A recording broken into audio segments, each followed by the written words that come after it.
పంచమస్కందంలో వస్తుంది.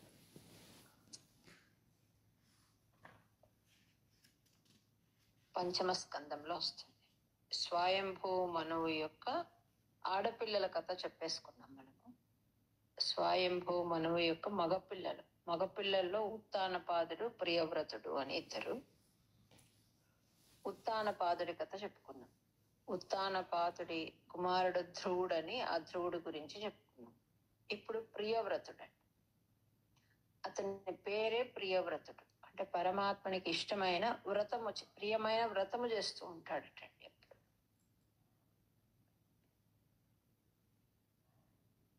ఇతను ఎట్లాంటి వాడు అంటే భోగాసక్తి అసలు లేదండి ఇతనికి. ఎప్పుడు భగవద్భక్తుడు అన్నమాట. నిరంతరము భగవత్ చింతనలో ఉంటాడు, విరక్తుడు. మరి ఇట్లాంటి వాడు రాజ్యపాలన చేయడానికి ఎలా ఒప్పుకున్నాడు?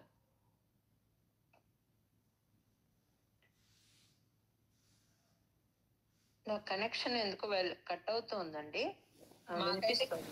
ఇది కట్ అవుతుంది. వస్తాడంటే తన తండ్రిని అడుగుతాడనమాట, నేను వనాలకు వెళ్ళి తపస్సు చేసుకుంటాను, నీవు రాజ్యపాలన చేయాలి, నువ్వు అలా వెళ్ళడానికి వీల్లేదంటే, లేదు నాకు భగవద్ ఉపాసన ఎందు ఇష్టం ఉంది, నేను వెళ్ళిపోతానని అరణ్యానికి వెళ్ళిపోతాడండి. తండ్రి ఏమో నువ్వు రాజ్యపాలన చేయమంటే, కాదు నాకు ఇష్టం లేదు ఇది అని చెప్పి వెళ్ళిపోతాడు. ఇతను ఎవరు? క్షత్రియుడు అండి. క్షత్రియుడి ధర్మం ఏమి అంటే అతను రాజ్యపాలన చెయ్యాలి, కానీ ఇతను నాకు అది ఇష్టం లేదని వెళ్ళిపోతాడు. అక్కడ కఠినంగా తపస్సు చేస్తూ ఉంటాడండి. అక్కడికి బ్రహ్మదేవుడు వస్తాడండి. బ్రహ్మదేవుడు ఏమవుతాడు? ప్రియవ్రతుడికి తాత అవుతాడు అన్నమాట. ఆయన వస్తారు, నారదుని తీసుకొని వస్తారు బ్రహ్మదేవుడు. అక్కడికి వచ్చి ఇతనికి ఉపదేశం చేస్తాడనమాట. నువ్వు చేయాల్సిన పని ఏమి అంటే రాజ్యభారం నువ్వు చెయ్యాలి, నువ్వు తపస్సు చేసుకుంటూ ఉండకూడదు, నువ్వు వచ్చేయాలని చెప్తాడనమాట. ఆయన చెప్పే ఎగ్జాంపుల్, ఆయన చెప్పే ఉపదేశము చాలా చక్కగా ఉంటుంది. ఇక్కడ బ్రహ్మదేవుడు చెప్పేది మనందరికి ఉపయోగపడే విషయాలు ఎక్కువ చెప్తారండి. అంటే గృహస్థాశ్రమ ధర్మాలను ఎంత గొప్పదో గృహస్థాశ్రమం అనేది ఎక్కువ చెప్తారనమాట. ఇప్పుడు సైనికులు ఉన్నారు. ఆ సైనికులు ఒక పర్వదినం అని మొన్న మనం జరుపుకున్నట్లు వైకుంఠ ఏకాదశనో ఇంకొకటనో మేము కూడా ప్రేయర్ చేస్తామని వాళ్ళు తుపాకీ పక్కన పెట్టేసి వాళ్ళు మనలాగా గుడికి వెళ్ళడము లేకపోతే ఇంకేదో చేయడము ఇవన్నీ చేస్తే, ఒక పారాయణ చేస్తాము, లేకపోతే ప్రదక్షిణ చేస్తాము, గుడికి వెళ్తాము, ఇది ధర్మం కదా అని చెప్తే అది కాదు వాళ్ళ ధర్మం. వాళ్ళ స్వకర్మను విడిచిపెట్టినట్లు అయిపోతుంది అనమాట. వాళ్ళు దేశ సంరక్షణ చెయ్యాలి, వారు బాగుండాలని మనము వారి కోసం మనం ప్రార్థన చేయాలన్నమాట. అది స్వధర్మం అన్నమాట. ఆ బ్రహ్మదేవుడు ఉపదేశం చేస్తున్నాడు ఎవరికి? ప్రియవ్రత మహారాజు. స్వధర్మే నిధనం శ్రేయ పరధర్మో భయావహ. ఇప్పుడు ఇంట్లో ఇప్పటి పరిస్థితుల్లో కొడుకు కోడలు పిల్లలు ఎవరు మా మాట వినటం లేదని, ఎక్కడో కాశీకో హరిద్వార్కి వెళ్ళిపోవాలని ఇట్లాంటివన్నీ అనిపిస్తూ ఉంటాయి. అట్లాంటి వాళ్లకు బ్రహ్మదేవుడు చెప్పిన ఈ మాట మనం గుర్తుపెట్టుకోవాలటండి. ఏమని గుర్తుపెట్టుకోవాలి అంటే, భయం ప్రమత్తస్య వనేష్వపి స్యాత్ యతో వసంతే సహ షట్ సపత్నాః జితేంద్రియ స్యాత్మరతేర్బుధస్య గృహాశ్రమః కిన్ను కరోత్యవద్యం. అంటే ఏమి అంటే, మనం ఎక్కడికైనా ఇల్లు వద్దనుకొని ఎక్కడికో వెళ్ళిపోతాము, అక్కడేదో సాధిస్తాము, ఇట్లాంటివి అనుకుంటూ ఉంటామట. అది తప్పు అని చెప్తున్నారు. ఎందుకు అంటే, నువ్వు అడవికి వెళ్తావు లేకపోతే ఇంకో చోటుకు వెళ్తావు, నీ లోపల ఉన్న ఈ 6 శత్రువుల్ని నీ వెంటనే తీసుకుని వెళ్తూ ఉంటావు కదా.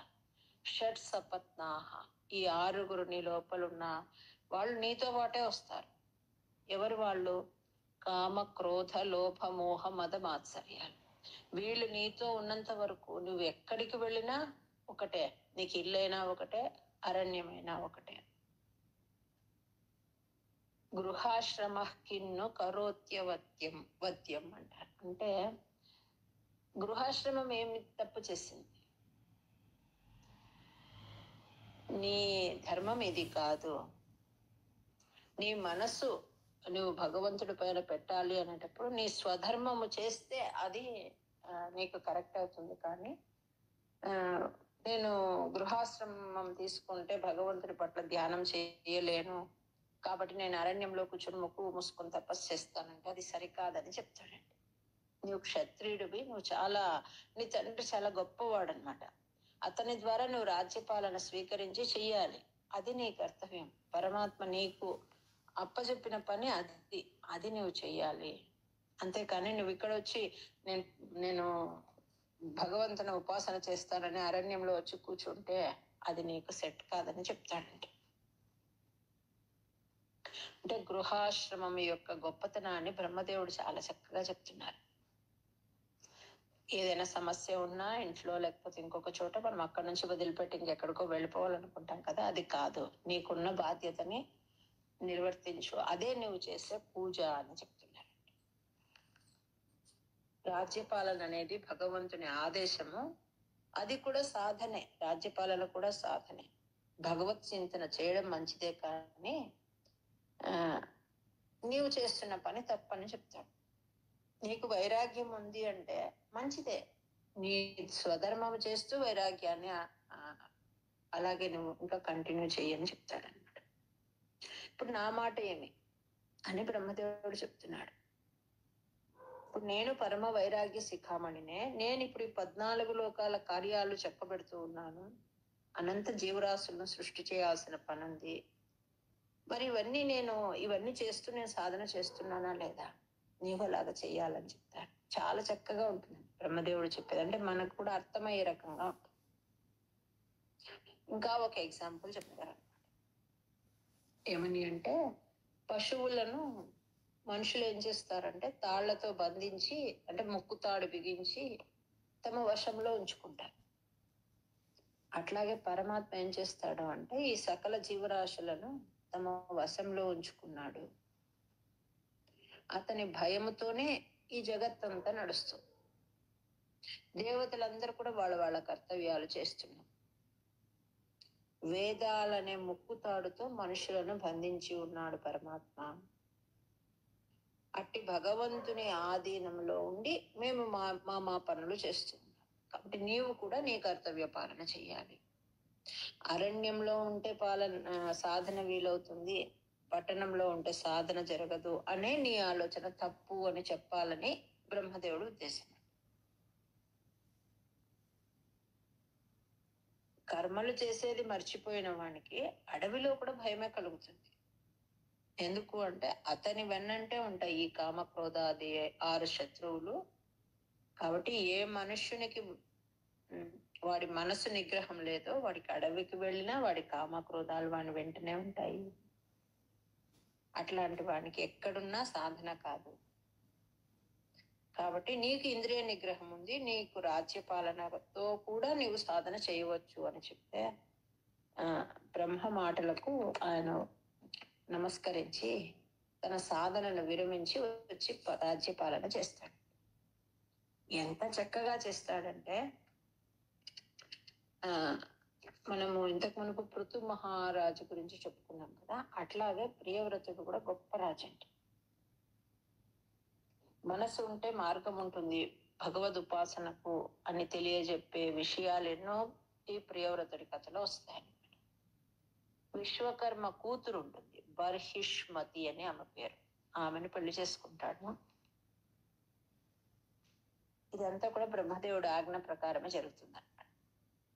ఆమె యందు 10 మంది కుమారులు కలుగుతారు. వాళ్ళలో వాళ్ళ పేర్లు ఏమి అంటే ఆగ్నేత్ర, ఇద్మజిహ్వ, యజ్విబాహు, మహావీర, హిరణ్యరేత, ఘృతపృష్ఠ, సవన, మేధాతిథి, వీతహోత్ర, కవి అని ఇట్లా పేర్లు. మనకి ఏం పని ఈ పేర్లతో మనం గుర్తుంటాయా అంటే వింటే కూడా చాలా అట్లాంటి. నాడు 10 మంది మగపిల్లలు, ఒక ఆడపిల్ల కలిగారు. ఎవరికి? ప్రియవ్రతుడికి. ఆ ఆడపిల్ల పేరేమి తెలుసా? ఊర్జస్వతి అండి. ప్రియవ్రతుడికి బర్హిష్మతి అందు కలిగిన ఆడపిల్ల పేరు ఊర్జస్వతి. ఎందుకు ఈమె గురించి మరి చెప్పుకుంటున్నాము అంటే, ఈమెను శుక్రాచార్యులకు ఇచ్చి పెళ్లి చేస్తాడు. ఆ ఊర్జస్వతికి శుక్రాచార్యులకు దేవయాని అనే కూతురు పుడుతుందండి. మనకు చాలా మందికి దేవయాని గురించి తెలుసు, వాళ్ళ పెద్దవాళ్ళ గురించి తెలియదు అనమాట. ఈ పరంపరలో వచ్చిన వాళ్ళు ఆ దేవయాని అనే ఆమె నుంచి యాదవ వంశం ముందుకు వస్తుంది. ఈ 10 మంది మగపిల్లలు ఉన్నారు కదా, ఇందులో కూడా మళ్ళీ ముగ్గురు ఏం చేస్తారు అంటే, మాకు ఇవన్నీ వద్దు, మేము పరమాత్మ సాధన చేయాలి, ఈ రాజ్య భోగాలు మాకు వద్దని చెప్పి నివృత్త జీవనము గడుపుతారంట. అంటే సాధన వైపు వెళ్ళిపోతారు. ఇంకా 7 మంది ఉంటారు, ఆగ్నేద్ర మిగిలిన 7 మంది. వీళ్ళందరూ కూడా రాజులు అవుతారు. ఈ జంబూ ద్వీపానికి యజమాని అవుతాడు ఆగ్నేద్ర, ప్రియవ్రతుడి కొడుకు అనమాట. ఈ ప్రియవ్రతుడికి ఇంకొక భార్య ఉంటుంది. ఆమె ఎంత 3 మగపిల్లలు కలుగుతారు. ఉత్తమ, తాపస, రైవత వాళ్ళ పేరు. ఈ ఉత్తమ, తాపస, రైవత అనేది 3 కూడా మన్వంతరాధిపతులు అవుతారండి. అది చాలా గొప్ప విషయం. మన్వంతరానికి అధిపతి కావాలి అంటే చాలా చాలా అదేమంటారు, హైయెస్ట్ గ్రేడ్ అనమాట. ఈ ఉత్తమ, తాపస, రైవత అనే మన్వంతరాధిపతులలో ఈ తాపస అనే పేరు గల ఆయన పరమాత్మని యొక్క అవతారం అనమాట. అంటే ప్రియవ్రతుడి వంశంలో పరమాత్మ నీ యందు మరి తిరిగి పరమాత్మ ఆవిర్భవించకపోతున్నాడు, నువ్వు తిరిగి రాజ్యపాలన చెయ్యాలని ఈ మాట కూడా చెప్పి కన్విన్స్ చేసి ఉంటాడనమాట బ్రహ్మదేవుడు. ఆ 2వ భార్య ఎందు కలిగిన 3 పిల్లలలో తాపస అనే పేరు గల మనువు స్వయం భగవంతుడు యొక్క అంశతో జన్మించిన వాడనమాట.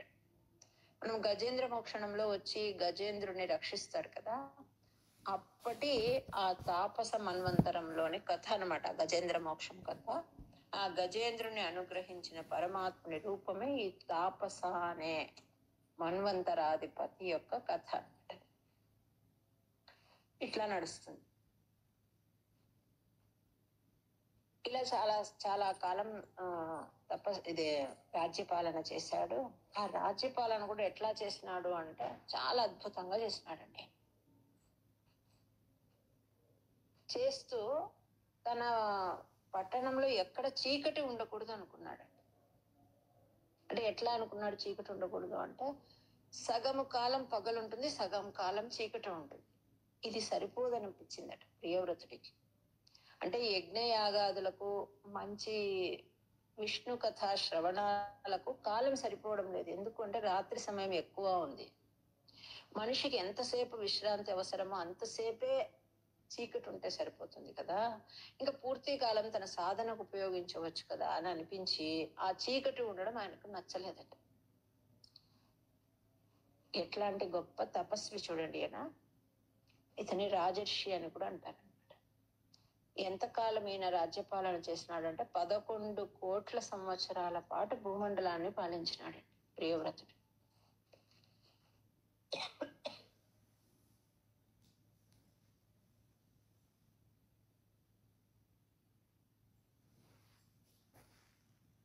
ఐదవ స్కందం పూర్తి ప్రియవ్రతుడి కథే వస్తుంది అనమాట. శ్రీమద్ భాగవతంలో 5వ స్కందం అంతా కూడా ప్రియవ్రతుడి కథ ఎక్కువ వస్తుంది.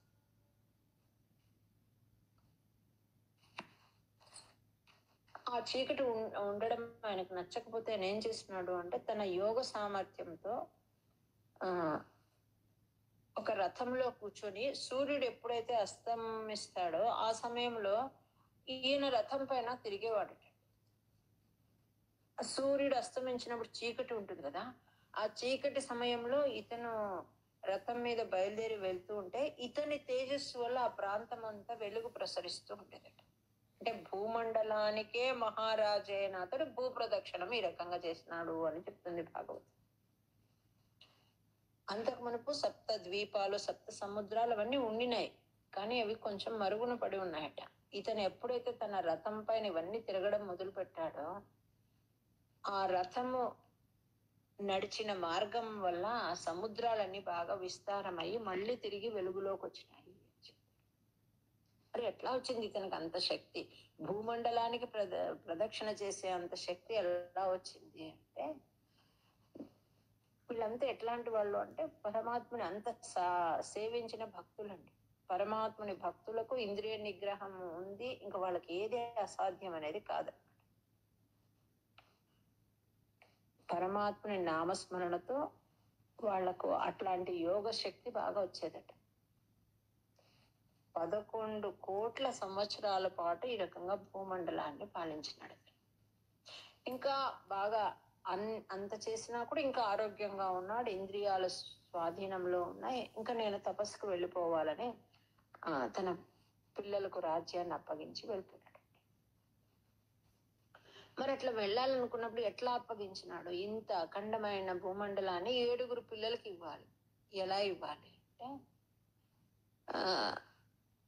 ఆ వెళ్ళేటప్పుడు అతనికి బాధ అయిందంట. ఇంతకాలం నేను రాజ్యపాలన చేయాల్సిన పని ఏముంది, నేను ఇంకా ముందుగా సాధనకు వెళ్ళిపోయింటే బాగుండేది కదా అని అనుకుని, ఈ 7 పిల్లలు ఎవరైతే రాజ్యపాలనకు సిద్ధంగా ఉన్నారో వాళ్లను 7 సముద్రాలతో చుట్టి ఉన్న 7 ద్వీపాలకు అధిపతులుగా చేస్తున్నాడు.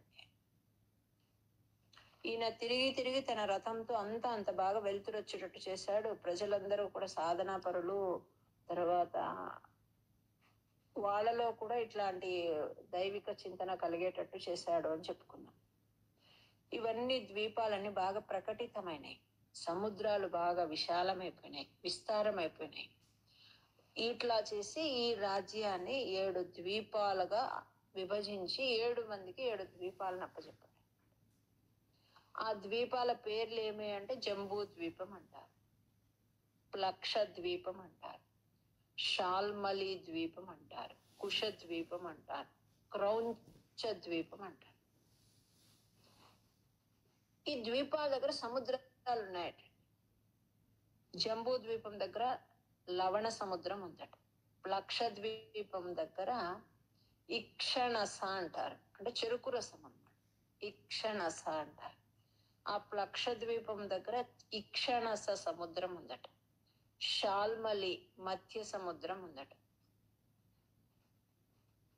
కుషా దగ్గర నెయ్యి సముద్రం ఉందట, ఘృత అంటారు. క్రౌంచ ద్వీపం అంటే దది సముద్రం, అంటే అంత పిల్లలకు అప్పచెప్పినాడు. శాక ద్వీపం అంటే క్షీర సముద్రం. పుష్కర ద్వీపం అంటే శుద్ధోదక సముద్రం. ఇంత చక్కగా వాటిని విభజించి తన పిల్లలకి ఇచ్చినాడు, పాలన చేసేకి వీలుగా చేసి ఇచ్చినాడు అనమాట. ఎవరు? ప్రియవ్రత మహారాజు.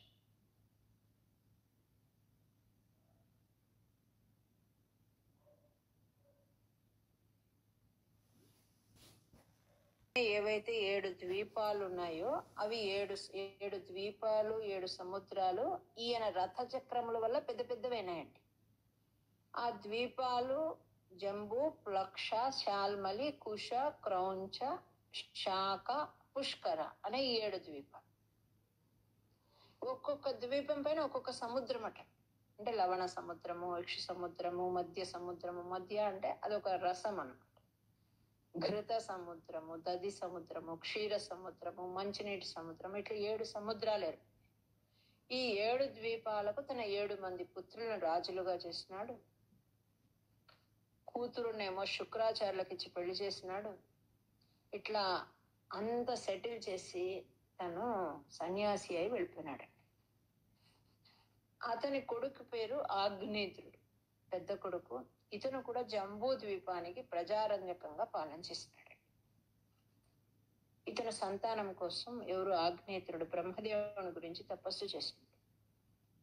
ఆ బ్రహ్మ ఏం చేసినారు అంటే పూర్వచిత్తి అనే ఒక అప్సరసను పంపించినాడు.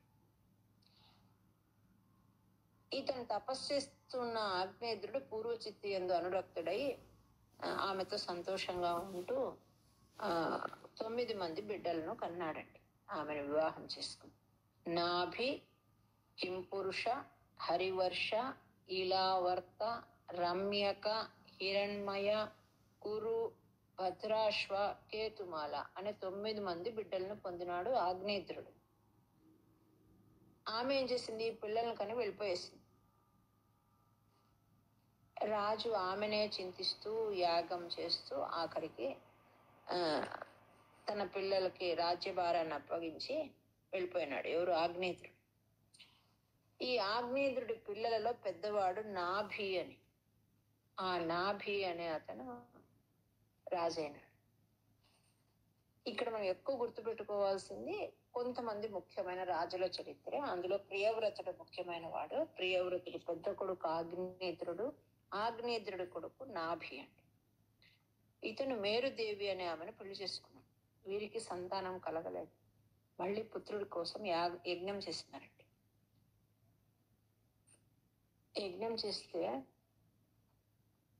అతని దగ్గర ఉన్న వాళ్ళు ఎంత చక్కటి వాళ్ళు అంటే ఆ నాభిరాజు దగ్గర ఆ ఋత్విక్కులే మంచిగా యజ్ఞం చేస్తారండి. ఎట్లా యజ్ఞం చేస్తారు అంటే వాళ్ళు చేసిన ఆ కర్మకు పరమాత్మ ప్రత్యక్షమవుతాడనమాట. వాళ్ళు అడుగుతారు, మా మహారాజు వంశం చక్కగా ఉండాలి, నీలాంటి వాడే మా మహారాజుకు కొడుకుగా పుట్టాలి అని చెప్పి పరమాత్మని వరం అడుగుతారు అనమాట. పరమాత్ముడు చెప్తాడు, నాలాగా ఉండే వాళ్ళు ఎవ్వరు లేరు, నాతో సమమైన వాళ్ళు లేరు, నాలాంటి వాళ్ళు లేరు, కాబట్టి నేనే కొడుకుగా వస్తాను చెప్తాడు. అంటే బ్రాహ్మణ వాక్కు నిజం చేయడం నాకు ఇష్టం, నేనే వస్తాను.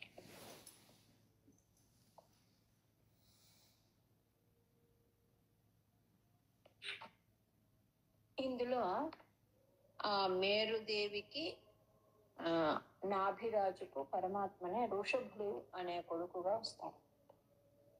నాభి అనే రాజుకు మేరుదేవి యందు పరమాత్మే కుమారుడుగా వస్తాడు. అతని పేరు ఋషభ అని పేరు పెడతారు. అతను కూడా పరమాత్మ యొక్క అంశతో వచ్చిన వాడు అనమాట.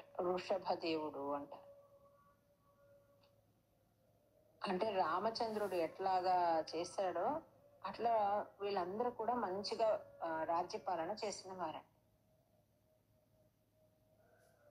నీ వంటి కుమారుడే కావాలి అని ఋత్వికులు అడిగితే నాకు సమానులైన వాళ్ళు లేరు, మీరు చక్కగా యాగం చేసి నన్ను ప్రీతి నా యొక్క మనసుకు సంతోషాన్ని కలిగించినారు, నేనే పుత్రుడిగా అవతరిస్తాను అని చెప్పి ఋషభనామక పరమాత్మగా ఆ నాభిరాజుకు కుమారుడుగా స్వామి ఆవిర్భవిస్తాడు.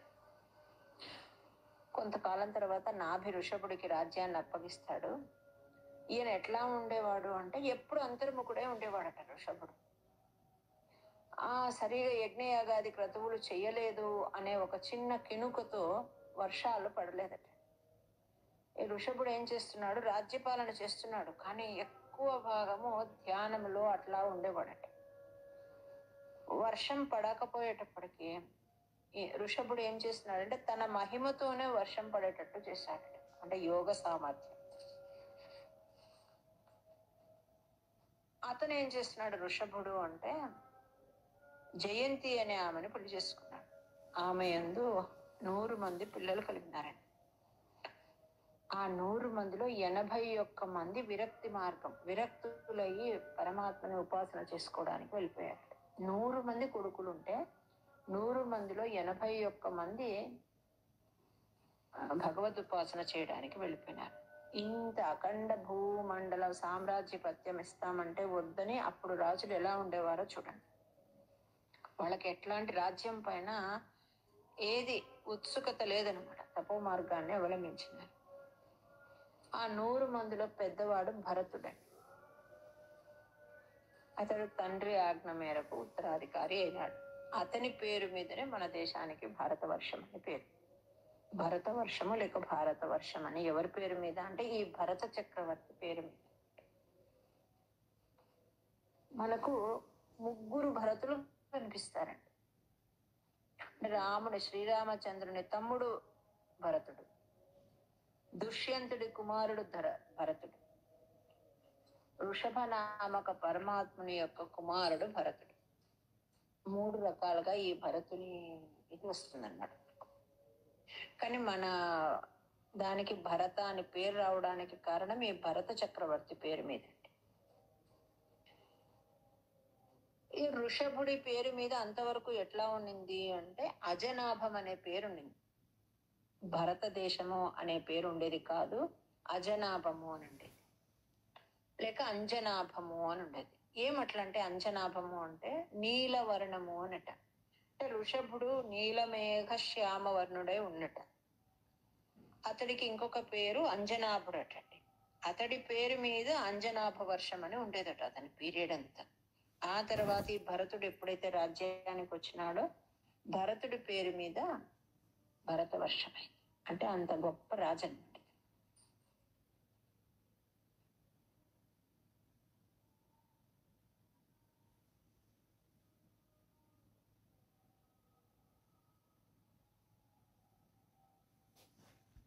వృషభ అంటే శ్రేష్ఠుడు అని అర్థం.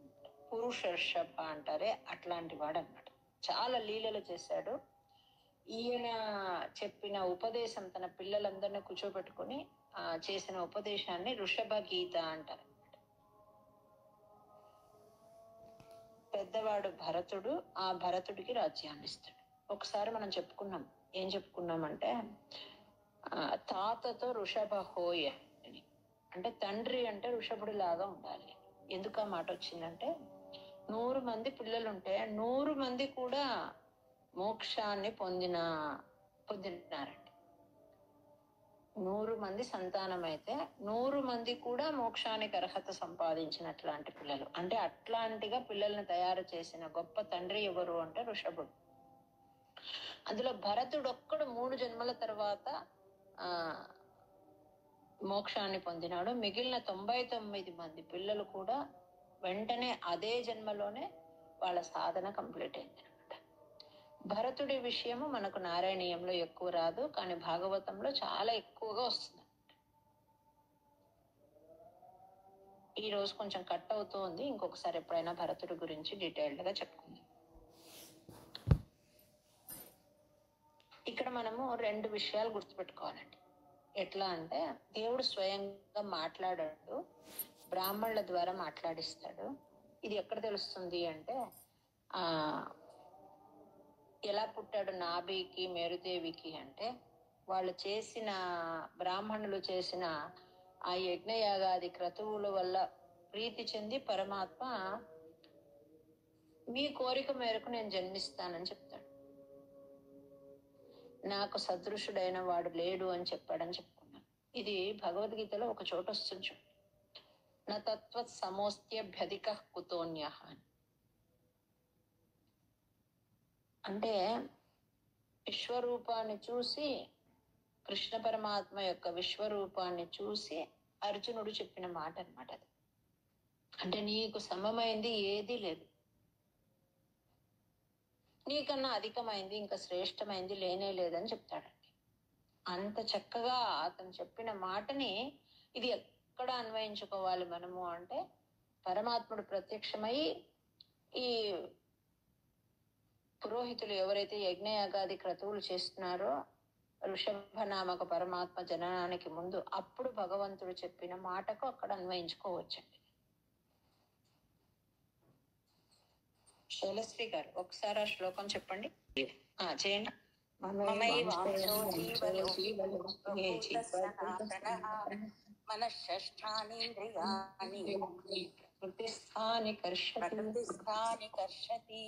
శరీరం యదవాప్నోతి యచ్చాప్యుత్క్రామతీశ్వరః